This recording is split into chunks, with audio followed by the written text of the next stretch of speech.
қазір қолданыста біз кириллицаны қолданып жүрміз қазір таңда. Енді біз латын алфавитіне өтейін деп жатырмыз. Латын алфавиті жайлы елбасымыздың пікірі бар, ұсынысы бар, шешіміне қалай қарайсыз мысалға? Көріп жүрсіз ғой, қазір теледидарда латын алфавитіне өтеміз, латын алфавитін қолданамыз деген пікірлер болып жатыр. Өз пікіріңізді айтыңызшы, латын алфавитіне өтсек қалай? Қандай жетістіктер жетеміз, қандай дұрыс па, бұрыс па өзіңізше? Білмеймін. Маған осы өзіміздің әріптеріміз, өзіміздің тіліміз ұнайды. Білмеймін, бірақ о жағын. Білмеймін, честно. Қиындық болады деп ойлайсыз ба? Иә, қандай қиындықтар туы мүмкін? Енді балдардың итак қазір бір апталықты 5 күндік қылып қойды. Итак қазір ойнауға итак мұршалары жоқ. Келгеннен сабақ, итак милары ашып жүр. Енді алфавит сөздіктер өзгерген екен, одан сайын ми ашитын шығар деп ойлаймын. Латын алфавитін білесіңдер ме? Латын деген қандай алфавит ол? Білеміз. Қандай алфавит? Латын алфавит. Ағылшынша сөздер. Ағылшынша сөздер? Жазып көргенсіңдер ме? Жаза аласыңдар ма? Иә. Сен ше? Иә. Енді біз латын алфавитіне өтейін деп жатырмыз. Қандай латын алфавитіне өтуді қалайсыңдар ма? Иә. Иә. Потому что шетелге де бір жерге барсаң, латын әріптермен біресе жазу көрсең де оқи алмасаң да бір ыңғайсыз болып қалады, дұрыс па? Сол үшін латын тілі жүрсе жақсы ғой. Любой республикаға неге барсаң да, за границу Иранға, Турцияға, басқа жерге, Чехословакия, бәр жерде латын тіл өтіп отыр ғой. Бізде өтсек болады ғой. Қалай қарайсыз? Қалай қарайсыз латын алфавитіне өтуіміз? Латын алфавитін білмеймін. Мен балдарға қиын, по-моему, латын. Иә, қиындық түседі маған. Сол қазақша мен орысшаны бұрыннан келе жатқанда андай қылсақ, егер бассақ та деп ойлаймын да. Енді мен білмеймін, бірақ мұны саясаты дұрыс шығар. Біз енді жасымыз кеп қалды. Ол латын әліппесіне қарай жаңағы не алып кетеміз деп ойланбаймыз. Енді осы өзіміздің жаңағы үйренген қазақ тіліміз бізге жақсы ғой. Ал енді келешек жастардікі, енді ол жастар қалай болады? Мүмкін жақсы шығар. Оның бәрін біліп тұрсам, мұны айтар едім, жақсы енді білмеймін. Өйткені ол әліпбиді мен енді онымен айнасқан емеспін. Сол себептен жақсы деп те айта алмаймын, жаман деп те айта алмаймын. Себебі біз енді 70-тен асқан адамбыз. Мүмкін келешек жастарды қой, мүмкін жақсы болар. Енді жасымыз кеп қалды, оны үйрен аламыз ба, үйрен алмаймыз ба? Ол да белгісіз енді. Ал енді жастар тез үйренетін шығар. Енді анау айтып жатыр ғой, мына сәлсеттеріміздің бәрі сондай үйреніп жатыр. Жақсы деп мүмкін жақсы шығар. Жалпы өзім білмеймін енді оны.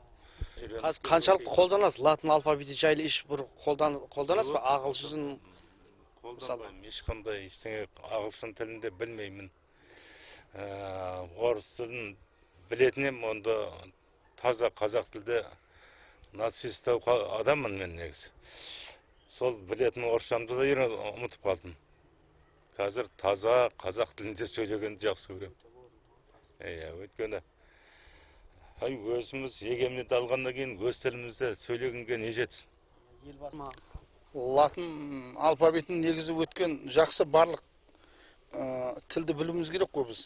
Мынау 30 елдің қатарына қосылу үшін жастарымыз біліп, ағылшын тілін, латын алфавитін барлығын білуіміз керек.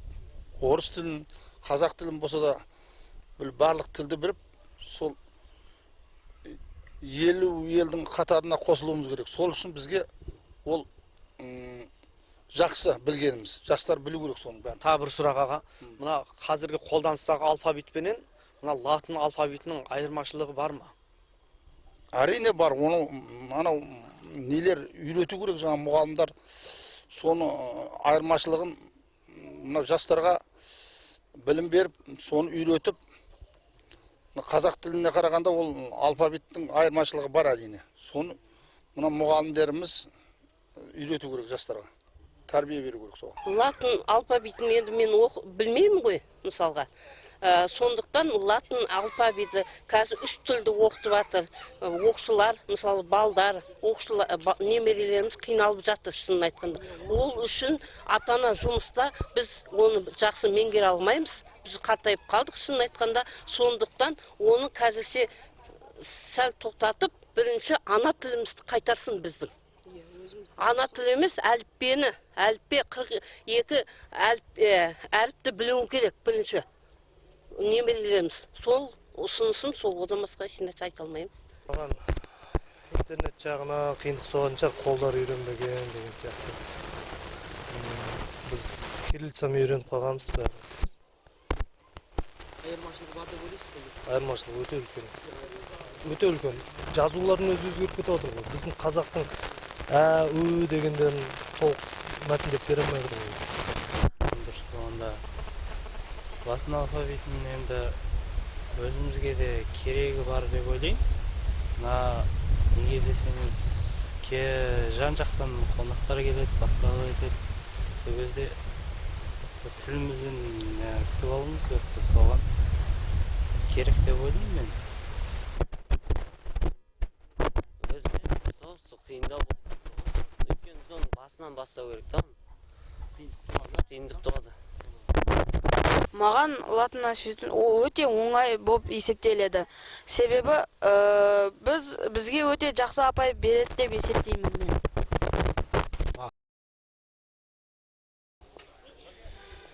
Енді айырмашылығы мен ерекшелігіне кішкене тоқталатын болсақ, жалпы мынау елбасы үш тілділік саясатын қолдап, еліміз соған көшіп жатырмыз ғой. Енді соның ішінде дүние жүзіндегі негізгі пайыз мемлекеттер осы ағылшын тілінде, ғылым білім даму ағылшын тілінде болғаннан кейін сол латын әрпіне көшкеніміз дұрыс деп есептеймін. Себебі бұл бізге жат емес. Кешегі 35-40 жылдарға дейін қазақ халқы латын әрпіменен жазып сызып оқыған. Сондықтан менің түпкі ойым жалпы еліміздің осы латын әрпіне көшкені дұрыс деп есептеймін. Біз енді мұғалім болып істейміз енді өзіміз мектепте. Мынау жаңағы нөмір 14 Жалбай Батыр мектебінде. Енді президентіміз ұсыныс қолдап қуаттаймыз.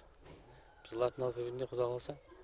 Мынау біздің көрші Өзбекстан өтіп кетті латын алфавитіне. Бізде қолдап қуаттаймыз президентіміздің. Қиындық тудырмайды. Біз қазір мына телефонда жазып жатырмыз. Телефонда барлығы анау қазақша емес, ол латын әрпімен жазып сөйлесіп жатырмыз жазуын. Мынау жаңағы не жібереміз ғой. Сообщение жазамыз. Солардың бәрін сол латын алфавитінде жазып жатырмыз әзір. Ол еш қиындық тудырмайды.